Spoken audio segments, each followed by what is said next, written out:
All right, we are back for part 3 of 4 of my live series with the ACL Recovery Club. Now, last week, I had some issues with the chat loading. I had some issues with seeing if you guys were watching. So today, what I'm going to do different is hang out for a little bit before we get started, just to make sure that everything technologically is working. It's already looking positive because I'm seeing some viewers pop up, thank goodness. But I will give it one more minute. And in that time, I'll just talk about myself. So my name is Kate. I am the head coach of the Helios ACL Project. I run a remote program that helps ACLers get back after ACL injury, whether you be in your kind of prehab phase, whether you're kind of going through that early post-op stuff, or maybe later on where you want to return to sport, or even, years after if you're just not satisfied with your function. I'd love to help you guys out. But I think I'm cleared to jump in since we have some viewers rolling in. Okay, so this is like a very highly anticipated conversation. Every person that gets an ACL injury, usually they're pretty active unless, it was some traumatic event or you slipped on ice, right? But usually you guys want to get back to sports, and I just want to make sure you guys know within this conversation, sports doesn't just mean field sports. It doesn't just mean people that are like collegiate athletes. I'm really talking about whatever activity is meaningful to you and you want to do it. So that could be Zumba, that could be skiing, that could be hiking. To me, this is all within the return to sport phase. Or kind of what this conversation is about, making the decision like, when is it safe to return and what should we look at to make sure that, we're checking all those boxes. So let's talk some definitions first. So return to sport phase is something that you guys might have seen on your protocol. Your protocol is a piece of paper that says, based on this many weeks, you could do this, this, and that. So return to sport phase is usually like the last thing on the protocol.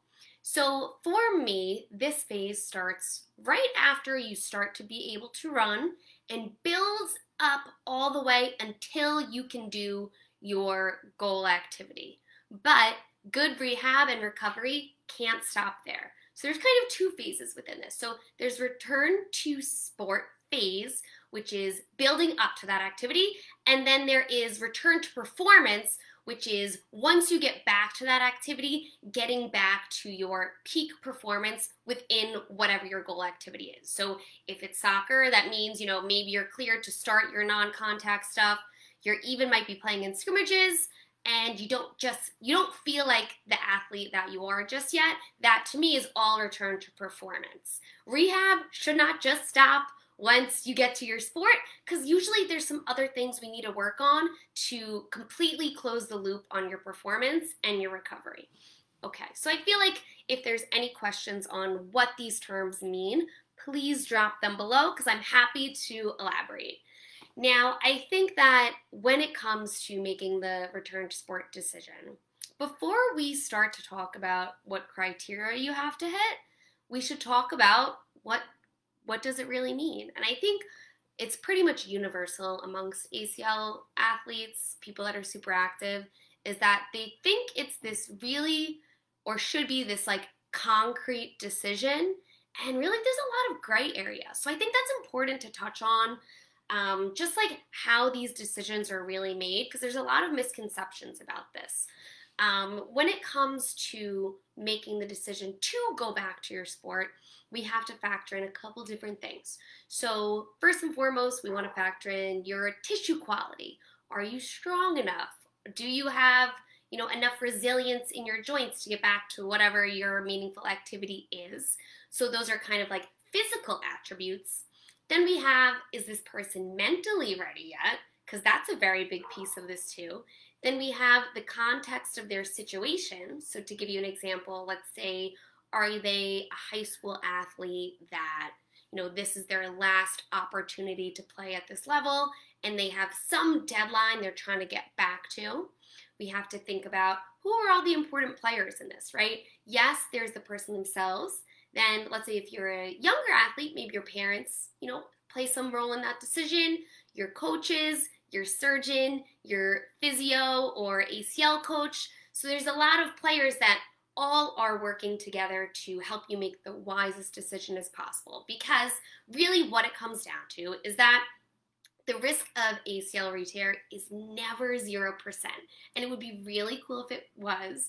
But as you guys may have heard the statistics, re-tear rates are around 30%. So making sure that you are truly as ready as you can be is the most important thing to help hopefully make you not a part of those re-injury statistics, right? Be a part of the squad that does this the right way and hopefully only does it one time. Now there's a lot of factors that go into re-tear, so we can probably get to some of that stuff in the Q&A if you guys have like specific questions about it, but that's kind of what we're looking at. And then of course, timeline. So to sum that up, the factors we have to look at are your physical qualities. So that's strength, and I'll go a little deeper on this obviously. Your strength, that's, can you do the movements you need to do for your sport, and do you have all the proper range of motion for those movements? So all the physical things, mental readiness, the context of your situation, and the timeline since injury and surgery. So that's like a very, very big broad strokes, what factors go into the return to sport decision.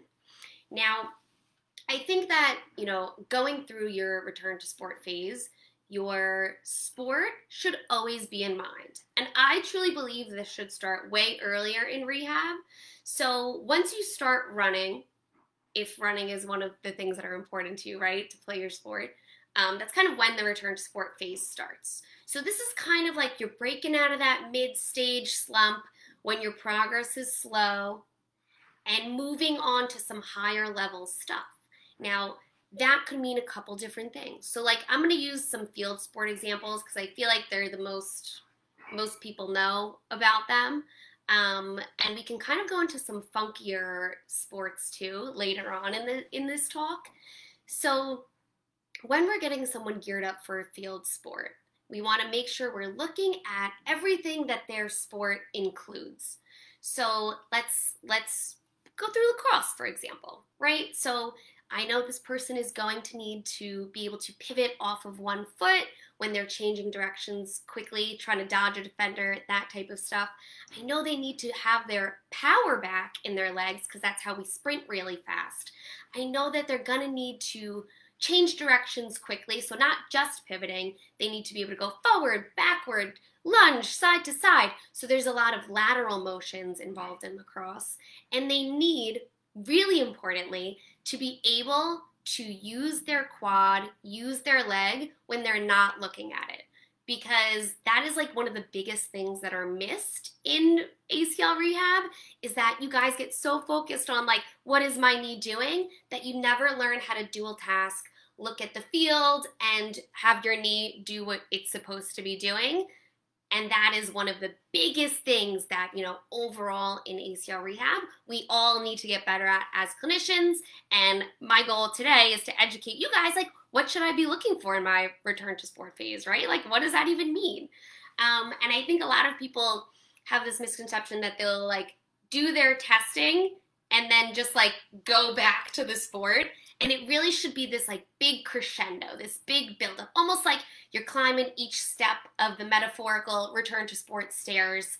And each week we're kind of giving you a little bit more both unpredictability in your things you're doing, and we're giving you a bigger challenge, both a strength challenge and a dual tasking challenge. So just a little definition piece. Dual tasking is when you are focusing on two things. So like in the clinic, you might see this as, you're trying to do balance and your PT has you like adding numbers or something like that. That's an example of some like lower level beginning dual tasking. But then in a game setting, you want to think about, let's say, sticking with the lacrosse example, you're going to catch the ball. So you're looking at the ball, you're sprinting very quickly, Then you notice that there's a defender on your flank, so you have to make split-second decisions of when you catch the ball, what are you going to do? Some of that is, inherent or implicit, where you're not even really, like, you couldn't consciously state it. You're going to start to shift your body positioning, and some of it is conscious, where you could say, okay, when I get the ball, I know I'm going to do this to lose that defender. So that's like the higher level where this is going. So throughout your return to sport phase, that needs to be factored in as well. Now, when it comes to how it should look, I think about it in kind of that stepwise fashion. So higher unpredictability and higher speed is like the top of the mountain, right? So meaning that you're going to have to make split-second decisions going really fast. The bottom of the ladder, or kind of the entry-level point, is doing some sport movements that you get to pre-plan in your head. So an example of that could be, let's say you're going for ground balls. You know that when your PT rolls it to you, you're just going to stoop down, pick it up. That's something you anticipate is happening. Or if you're doing like plyometric training or jump training, you get to plan the movement. You don't have to react to, let's say, a last second call, like go right, go left, It's something that you say, okay, before I even initiate the movement, I know what it's going to be. So that's kind of how we progress. So that's the bottom. So as you go throughout your return to sport phase, it should start to look more and more like your sport in the training that you're doing, at the same time not losing any of that strengthening. So during this phase, I think it's really useful to break it out into pretty much as many sessions as you could do a week, having 2 or 3 being strength training sessions where we're working on your deficits, because intralim, which is the difference between your right and left, deficits will persist for months and months and months. Like if we look at someone on force plates, we have them squat, even if they could squat 400 pounds on their back, they likely will offload their ACL side very, very slightly, even if we can't see it to the naked eye. So it's important that as you go through this phase, you're maintaining your strengthening as you bump up all the kind of more exciting training. It's not that just like you finish your strengthening and then you get to graduate to field work. As you guys may have figured out, like this journey requires you to kind of become a gym rat a little bit. And if that is not something you're doing, your PT doesn't have you lifting weights at all, and you have high level goals, ditch them, find someone else, because that is the most protective thing against re-injuries. Okay, so as far as like what the buildup looks like, right? We go from more things that what's coming at slower speeds. We slowly build up the speed at which you do stuff. Then at the highest level, we're doing as much unpredictability as we can foster in a clinic or a manufactured setting that isn't a field setting, or like if you're a boulderer, I'm obviously not going to have you climb the walls of the clinic, right? So we try to replicate it the best we can, but we have to take into account your sport. And then we add unpredictability, so you having to make split-second decisions. That's what a healthy course of a return to sport phase look like. So you're starting out at non-contact and moving up to a place where you might do some contact things within the clinic. Hopefully you got some nice pals that are going to work with you outside of there to do some scrimmaging where they're not slide tackling you and they're not trying to take out your knees, right? These people that you're practicing with know you're hurt. So trying to recreate that, and then we crescendo to full contact, full speed play. Now it's like, I guess we can move on to the red flag part, but no, I want to mention something first. So then we go into the return to performance phase. So return to performance, to me, this is one of the areas that is so heavily missed in ACL rehab and the care that ACL athletes get, is that you get back to your sport and then it like stops. And that is not good either, because even if you're a year out, deficits between your right and left leg, depending on, what leg you hurt, can persist for a very, very long time. And as I've mentioned before, your ACL is not just a ligament, it is a messenger to your brain about where your knee is in space. That feature of your ACL, even if it's reconstructed or even if it's like a bare graft where they did a repair, doesn't really come back, this is what the research shows, neurologically for at least 12 months. So you can be as strong as possible and still have this be an issue.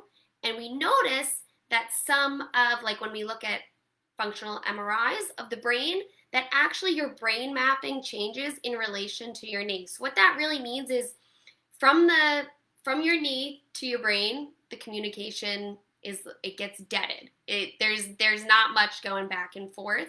That connection improves, but we also have to improve the connection and the ability of your brain to use that information. So now this is where we get a little sciencey. I'm gonna tread lightly here because I don't want to overwhelm you guys with information, but a lot of the deficits we see are in rate of force development and proprioception. So rate of force development is how quickly your muscles can produce force, which is controlled neurologically. So even if you go and do a strength test and you test really strong on peak force, you might not be able to use it until we restore your rate of force development or restore your body's ability to contract really fast. Because an ACL tear happens within milliseconds, so this is a really important thing that we need to restore. So another way that we could test for rate of force development besides a device is we could look at your single limb power, which is how high you can jump off of one leg really quickly. That's a measure of power, or how there's some tests where you can set up yourself on the stairs and go you skip steps. I could drop that information because I don't want to describe the test because it's kind of confusing unless you see it. But there's ways we can measure power. And this is something that I feel not many clinicians are doing. It is a diamond in the rough if you have a PT that knows how and when to test this stuff. So knowing that we have more to do than just get you super strong, we have to actually make you be able to express your power in positions you'll use in your sport. So what that means is, we look at football, let's say football, and a defensive lineman has to get really low and then on a split second, go forward and, oh my God, that was a little scary, guys. Sorry, it got close. So they have to push forward and, get the other offensive lineman. So for that person, we're going to be looking at, okay, in a squat, how quickly can they explode up? Can they do it with just one leg? So that way we're minimizing the amount of intralimb differences when they have to do it with two legs. So without getting too sciencey here, we're looking at positions of your sport that we need to make you able to explode out of or be able to use your muscles in the way that you need to. Now, the other important thing that rate of force development measures is if you were running really fast and had to stop on one leg and change directions quickly, this is a good measure if you're going to actually be able to do that other than just looking at your strength.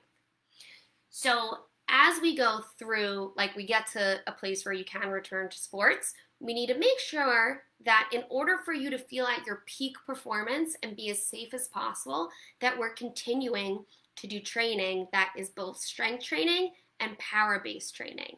That is, I think, probably, if I were to say there's not even one nugget, but a big piece of the puzzle that is missing for athletic people, it's this in their rehab. And it's because it takes a really long time. You can't even really start working on some of these constructs until about a year. So then think of the people that go back to sport earlier and, oh man, they are way underprepared. And, I think that's contributing to this ACL tear epidemic we're kind of seeing. And not to make it dark here, right? But ACL tears are becoming more prevalent And I think there's a lot we could do to prevent them, especially second tears. So that's kind of why I'm having this talk today, I guess. So now let's talk about some red flags in your ACL recovery. So a big red flag I see is not being strength tested. And this is one of the biggest takeaways I want you guys to take away from this. So strength testing is not a manual muscle test. A manual muscle test is when your PT kneels down and they say, kick into my hands, and you guys wrestle back and forth. That does not assess strength. Just a little fun fact, MMT was developed to help assess strength in people with spinal cord injuries. So how are we going to compare that to someone that needs to sprint, cut, Zumba, do ballet, lands from a jump? It's apples and oranges. So it's a really bad way to assess strength. And I think the statistic is like 56% of clinicians only use manual muscle testing as their way of measuring strength. And that is bad. That is very bad. So different options for strength testing. There's some cheap ones, and there's some ones that usually you have to go through insurance. So like the gold standard is isokinetic testing, which you could get a script from your doctor, and you go to a fancy machine that measures your strength throughout the whole range of motion. That would be like the best one to make decisions off of because it's the most accurate to your full motion. Then what I use with a lot of my remote athletes is we'll use something called a Tyndec, which is a device to help measure your strength, and there's always a number associated with it. So like an example is we hook you up to it, we see how hard you can kick over a couple seconds, and then that number tells us exactly how strong your quad is, and we can actually do a calculation that shows me, okay, based on your strength in your quad and your body weight, this is how strong you'll need to be to safely return to sport, because it means that you can stop your body weight when you're running fast. And when you don't have that strength, then you use maladaptive patterns like your hip internally rotating and your knee falling in, which is the position of non-contact ACL tears. So the biggest protector is being super duper strong, and that requires you to lift weights and be tested. That is like the minimum return to sport testing that you should have. If you have not been strength tested and you are thinking of returning to sports, you don't have enough information, and it doesn't matter if you're 6 months out, it doesn't matter if you're 8 months out, it doesn't matter if you're 5 years out. If you have not been strength tested, we don't know how strong you are. We have an idea based on your function, but ACL athletes, you guys are master compensators, and it's neurological, it's nothing on purpose. So you could be able to squat, like I said, 400 pounds. It doesn't mean your quad is strong. So that's really important in this. Okay, another red flag would be only doing hop testing as your return to sport testing. So like I think a lot of people have had this done where your PT puts down a measuring tape and you either hop one time, we measure how much you can hop on one side versus the other, and then you do like a triple hop. There's a lot of shortcomings of that type of test. It is useful to have in a testing battery. However, all tests are wrong, some are useful. So it's important to know that that is not a reflection of your return to sport readiness at all. It's just giving your PT information of like, okay, where do we need to look next? What information do we need to gather next? And the reason being is that it's really easy to use a hip strategy or use an ankle strategy and not really load your knee as much. So I have had athletes join the team that tested 90% on their hop testing and were actually cleared to return to sports. And then I had to be a little bit of the bad guy because we strength tested them and their quad was both sides were super weak. So that means when you calculate limb symmetry index, it looked like they were stronger than they were, but we factored in their body weight. So then we found out she wasn't even 70% of what she needed to safely return to running and sports. So that's why this testing is so important, because if you don't have numbers, it's just a guess. And you don't want to guess on this because you might guess wrong. Let's see. Another red flag would be jumping up your activity too quickly. So I'll give you an example of something that I had happen. So a athlete I had worked with, this was before I started Helios, this was a couple years ago. She was allowed to return to lacrosse, and that weekend by her surgeon, not by me. And that weekend, she went and played in a tournament that was 7 games in total.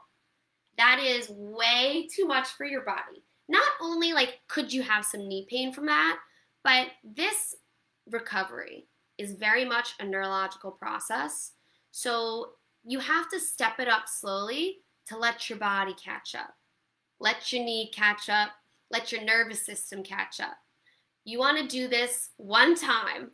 So don't overload your body and go crazy or go to the gym and do an ego lift where you just try to go super heavy and then you end up with a sore puffy knee for a couple days.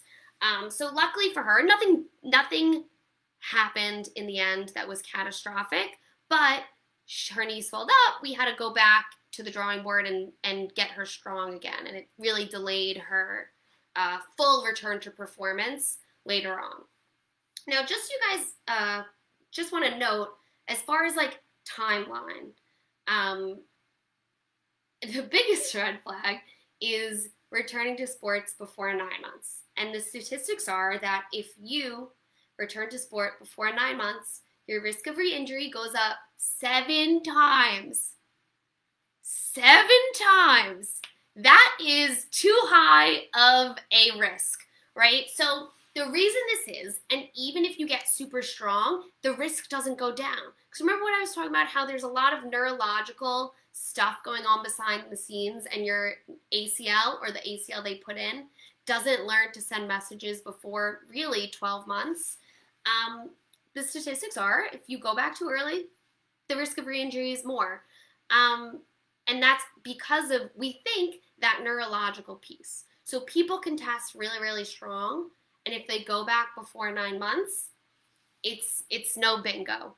So something to know when you're making your return to sport decision is I have found that through testing and through thorough strength and training protocols, that it usually takes 12 to 15 months for people's physical function to be 100% ready when we test the neurological piece, when we test the strength piece. And I know no one likes to hear that, but I want to encourage you guys to kind of flip the way you think about returning to sports as being, it's not about getting back necessarily faster.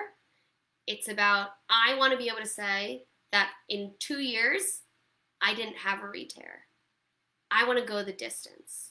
That is the mindset you need to be having around this return. And I am the first to say, if it matters to you, you can get back to it. There is no knee I've seen that is too far gone, even if you've gotten bad rehab, but you need the testing, you need expert care, especially if you've had a bad rehab and a bad situation where maybe some of this stuff wasn't looked at and you were cleared to do things that you weren't ready for and had some adverse effect. Hopefully not a re-tear, but especially if you are someone that, is concerned about a re-tear, we want to do this the right way the first time, because there is nothing worse than receiving a text or even having to send the text that I retore it. So this is supposed to be a bright and happy conversation because it's getting a little dark here, but I just want to give you guys the best information possible so that you can make the best decisions as possible and not have noise from your PT, noise from your surgeon that didn't even test you, noise from things you see on the internet clouding your judgment. Because it really is a decision of this is my risk tolerance, this is what I'm willing to risk, what information can I gather that gives me the best decision possible and makes me feel confident that I'm not going to have this be a situation that happens again. So it's really all about, when I say it's gray, there'll never be 100% certainty, but the best thing you can do is give yourself enough time and actually get tested and actually go through a thorough return to sport phase and a thorough return to performance phase. And that way you make sure like, hey, I did every single thing I can, and now I get to say yes to things and live my life and not be scared that something bad is going to happen to my knee. That's what we're going for here. Last red flag is not practicing your sport or activity at 100% speed. So you know how I kind of touched on that you never want to be going into this situation unprepared? When you are gearing up to return to sports, you're kind of in that return to sport phase, a big mistake I see made is that athletes aren't encouraged to practice cutting at 100% speed. Now, here's what's interesting. Like, here's the example. So when you are running and then you cut off of one foot, at like 50% speed, the best way to do that and the most efficient movement pattern is your knee bent with 20 to 30 degrees of knee flexion. So what happens is, you know, because you're in a clinic, your PT will say, do it fast, but it's really not game fast. It's just in the clinic fast. And you know what the difference is? Like if you were running next to someone, suddenly you could push a lot faster, right? So that's kind of what I'm talking about, that it's really hard to recreate that. So then you go to cut, and that's the most advantageous way. But when you're going at full velocity, your knee flexed with 20 to 30 degrees is the position of ACL tear. So the idea here isn't that we avoid every possible position that we could get hurt in. It's that we prepare our body by practice, practice, practice. So when it gets to that game situation, that full exertion situation, your nervous system knows exactly what's coming and knows what to do. It's all about reducing the risk by doing the work ahead of time. It's really what it is. Okay. So as far as, you know, any questions, if anyone has any, please feel to drop them in the chat. If you have questions about your specific goal activity, your specific sport, I have worked with pretty much, I would say, almost every sport under the umbrella right now. Something that I wanted to touch on just because I thought it was super interesting is like, how do you prepare for a sport that is like not traditional? Like whether it be Zumba, recently I worked with like a BMX rider, so that was like a pretty fun recovery. The way I approach it, which I'm not going to go too deep into it because it literally could be like a 90-minute conversation on top of this. So when you're doing a non-traditional sport, it's really important to work with a coach and someone that like knows the ins and outs of this, so that way we can make sure that like we're operating within safe parameters. So like I'll give you an example. I had an athlete that wanted to hit a tail whip, and I have never ridden BMX in my life. But what I did is I went and I watched YouTube videos, and we communicated very heavily about what he would need to do to achieve that move. So we talked about the range of motion we would need in every joint. We talked about like where his current function was at, that maybe we would have to bridge in terms of his strength and his abilities, his motor planning. We talked about that, which is like how you move, not so much how much strength you have. And then we made a plan that gradually built him up to that. So I gave him a couple of moves he was allowed to do and a couple of exercises he should do on his bike to get better at some of the like pieces he would need to do the tail whip. And we built up like that. So it's really the same principle applied to a different sport. I just thought it was like a super cool experience where I'm watching YouTube videos and seeing, you know, like what do they need to get back? It would be the same if like I was working with a break dancer, you know, how can we get this person to their goal movements based on where they're at? Name of the game. I'm not seeing any questions pop up. Is a possibility that it just isn't working again, which happens. But I did have a couple of pre-submitted questions, which I would love to go through. I'm just going to give you some big, broad stroke takeaways. Big takeaway before we go into the Q&A, get tested. Getting tested is cool. Cool. See? Not cool to not get tested. I'm just going to get a little visual so it sticks. Getting tested, very cool. If you don't get tested, we're guessing. I'll spare you guys the sunglasses. They just happen to be on my table. Okay, get tested. Make sure you are at least 9 months out of your surgery if you don't want to do this again. Make sure that you are working with someone that works with athletes, is heavily loading you, meaning weight training, in the gym outside of PT. If you don't have that, DM me because I'm happy to help you guys out. And working with someone that understands your sport, cares about your sport, and is willing to learn about your sport if they don't know about it. That takes time, and if you're in a busy clinic with 18 million people running around there, might not happen. If you were someone that your insurance ran out and you didn't even get to go through this return to sport phase, I think it's really pertinent that, one, find someone in your area that might be able to help you out, or work with someone like me, an ACL coach, who is happy to help guide you and bring you to where you need to be. Okay, so that's kind of big takeaways.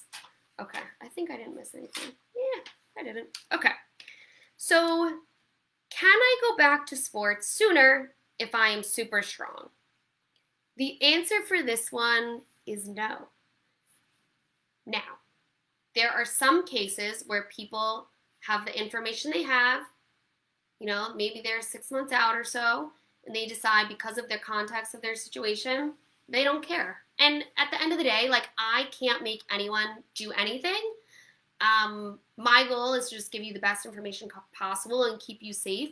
So if you decide to go back, understand that that increases your risk of re-injury, because being strong is super duper protective. However, it cannot replace the neurological piece of this.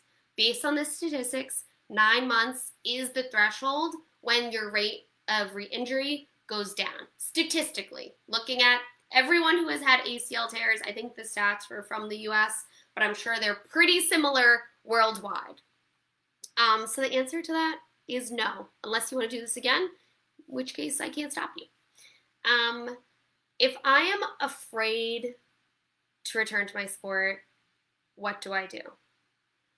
I think that's a fantastic question. So when it comes to returning to your sport, and this is something I probably should have touched even a little bit deeper on earlier, mental readiness is just as important as physical readiness. And this is shown in the statistics too. People that report low confidence in their knee, which is connected to physical function, but at the same time, you can have someone that's super strong and be like, I don't know, I don't feel safe to do it. It actually does increase your risk of re-injury, because think about it. If you're not confident in your knee, you're going to move different, you're going to hesitate, and then you could get in a not so nice situation where you're maybe having a re-injury of your other leg or the leg that you just hurt.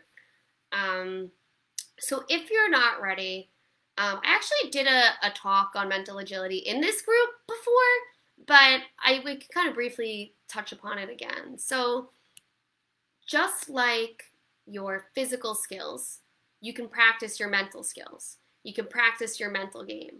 I think the mental game is literally 50% of this recovery. So it was super pertinent that, you guys have some strategies in order to minimize your fear. Because the goal is never to get rid of fear completely, although that would be really nice. You won't feel confident, and this is just true. You won't feel confident until your knee proves it's okay, where you have a little slip and your knee is fine. True confidence comes from that. So if you're mentally not ready, you have a couple of different options. One, you can look at what is it that you're afraid of, break it into pieces, break it into bite-sized chunks, and address it like that. So an example would be if you're afraid of, I'm trying to give a not field sport example. If you're afraid of, I'm only thinking field sport examples, whatever. If you're afraid of some element of, okay, Zumba example. If you're afraid of doing the cha-cha thing because that's twisting your knee is how you hurt it, then we want to break down that element into the smallest bite-sized chunk if possible. So maybe it starts with you not even putting weight on your leg, moving it back and forth, and twisting it. So that way it can twist when you're not on it. Then you do it at 30% speed. Then you stand up. Then you do it at 30% speed standing up. Then you do it at 50%, 75%, until you go to a place where you do it hard and it's fine. That's like very tactical. The other piece is like, if you have like deeply rooted fear around this, there is nothing wrong with talking to a sports psychologist. Like, I know my scope. I'm a physical therapist. I'm an ACL coach. I can help you with a lot of the mental pieces. However, sometimes it's more deeply rooted than just the injury itself. Sometimes it has to do with your beliefs about pain, your beliefs about re-injury, and those all need to be addressed. I find that is helpful, and also journaling is helpful, because at least it helps you label what you're feeling instead of it pressing on you all the time, or you suppressing it, which always makes it worse. So that's kind of how I would approach it. This person didn't really elaborate exactly what they were having fear around, so it's kind of tough for me to answer fully, but definitely very important to be doing your mental game the whole time, which kind of leads me to the topic of next week's chat. We are going to be going through the mental game. So by the mental game, I won't go too deep into it, but I mean that we're going to be looking at the early stages, the middle stages, the late stages, and talk about what you need to be doing in your mental work, your mental agility, to crush your recovery and have the best outcome possible. Okay, if no one has any other questions, I'm going to leave it there. Once again, my name is Kate. I run the Helios ACL project. Follow me on Instagram. Join my email campaign, because I send out a weekly newsletter. I am putting out constant content to make sure you guys have the best information as possible. And if you are feeling lost in your ACL recovery right now, please reach out to me, because you don't have to be alone in this, and there actually is other options. So that's where I'll leave it. I'll monitor this post for the next week. If anyone has any questions, please drop them below. Bye, guys. Maybe I should end with sunglasses. That feels the right thing to do.